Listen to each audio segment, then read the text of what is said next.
جب ماہ سیام رمضان المبارک جلوہ گر ہوتا ہے، جنت کے 8 دروازے کھول دیے جاتے ہیں، جہنم کے دروازے بند کر دیے جاتے ہیں اور شیاطین جکڑ دیے جاتے ہیں۔ اللہ جل شانہ اس موسم رحمت میں خاص عنایات اپنے بندوں پہ فرماتا ہے۔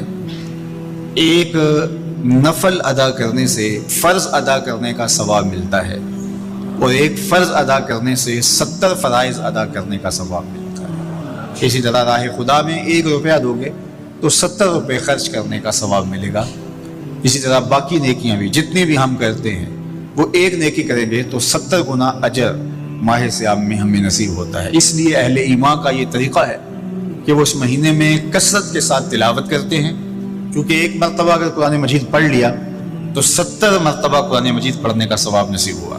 ماہ سیام میں چونکہ شیطان بندہ ہوا ہوتا ہے تو ہم اپنے آپ کو نیکی کی طرف اگر لانا چاہیں تو اتنی رکاوٹیں نہیں ہوتی جتنی عام دنوں میں ہوتی ہیں، لیکن اس کے باوجود بہت سارے لوگ ہیں جو رات کو بڑا پکا ارادہ کر کے سوتے ہیں کہ میں صبح وقت پہ اٹھوں گا اور نوافل بھی پڑھوں گا اور نماز بھی ادا کروں گا، لیکن جب صبح ہوتی ہے تو انہیں یا تو جاگ نہیں آتی یا نیند سے بیدار ہو جاتے ہیں، بستر سے اٹھا نہیں جاتا۔ جبکہ وہی شخص انہوں نے صبح سبزی منڈی جانا ہو تو چھلانگ لگا کے اٹھتے ہیں اور سبزی منڈی پہنچتے بھی ہیں۔ سستی طبیعت کا کسل نہیں ہوتا۔ عمومی طور پہ ہم اپنے آپ کو بیمار تصور کر لیتے ہیں اور سستی اور کسل کا نام دے کر کے، بہانہ دے کر کے ہم کہتے ہیں کہ بس کیا کریں، ہم کو ارادہ کرتے ہیں روز لیکن ہم سے اٹھا نہیں جاتا، بس طبیعت اس طرح کی ہے، کسل ہے، سستی ہے۔ یہ بات ذہن میں رکھیے گا کہ ارادہ کرنے کے باوجود بھی صبح جب ہم اٹھ نہیں پاتے یا کوئی بھی نیکی کا کام ہم کرنے کا ارادہ کرتے ہیں تو ارادہ کرنے کے باوجود ارادہ ہی رہ جاتا ہے، ہم کر نہیں پاتے۔ تو اس کا سبب یہ ہوتا ہے کہ بہت سارے ہم گناہ کر چکے ہیں اور ان گناہوں کی وجہ سے ہم نیکی کی توفیق نہیں پاتے۔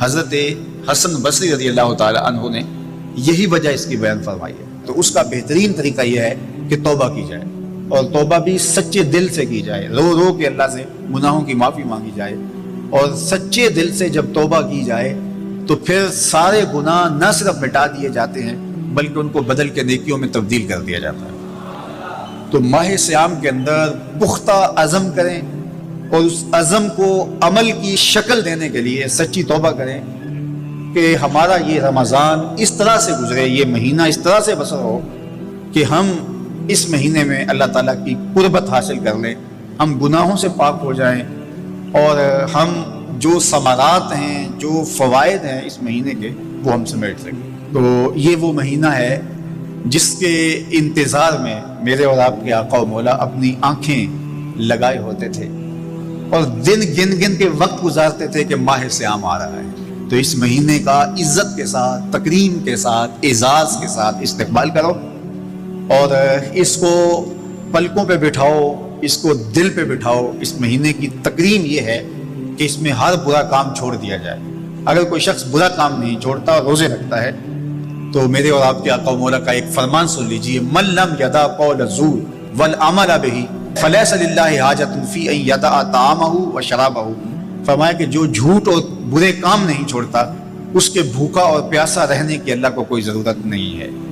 تو روزہ خوراک بچاؤ مہم نہیں ہے جو چلائی جاتی ہے، بلکہ یہ تزکیہ نفس کا موسم ہے، باطن کی صفائی کا موسم ہے۔ اور باطن کی صفائی نہیں ہوتی جب تک ہم کوشش کریں۔ آپ کے بدن پہ بہت ساری میل چڑھی ہوئی ہے اور جمی ہوئی ہے بدن کے ایک ایک عضو پہ میل، تو آپ پانی میں چھلانگ لگا کے باہر بھی آ جاتے ہیں تو میل نہیں اترتی۔ چلو کچھ نہ کچھ فرق تو ضرور پڑ جاتا ہے لیکن میل نہیں اترے گی۔ میل کب اترے گی؟ جب آپ اپنے بدن کو مل مل کے اس کے اوپر صابن لگا کر کے اچھی طرح سے اس کو جب اتاریں گے محنت کوشش سے تو پھر آپ کا بدن مہک جائے گا، ہلکا پھلکا ہو جائے گا، میل اتر جائے گی۔ یہ موسم رحمت ہے، اللہ کی رحمتوں کا می برسے گا، اس سے کچھ نہ کچھ فائدہ تو ہوگا ہی، لیکن حقیقی فائدہ وہی حاصل کرے گا جو اپنے گناہوں کو مل مل کے دھوئے گا اور اپنے آپ کو صاف کرنے کی کوشش کرے گا۔ تو اپنے من کے میل اتارنے ہیں، اپنے باطن کے میل اتارنے ہیں، اپنے اعمال کی درستگی کی کوشش کرنی ہے۔ صلاۃ التراویح مسجد میں نہیں آ سکتے تو گھروں میں پڑھ لیجئے، جس طرح بڑی عمر والے لوگوں کو، بیمار لوگوں کو کہا گیا کہ آپ گھروں میں پڑھ لیں، بچوں کو کہا گیا، لیکن چھوڑیے گا نا۔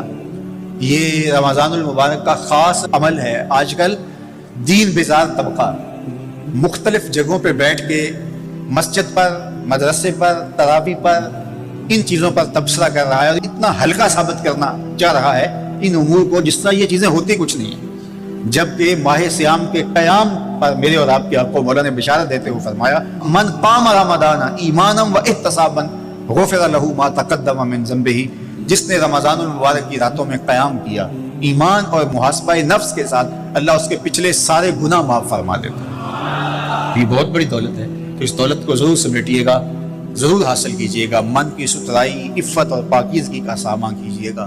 اللہ آپ سب کو اپنی امان میں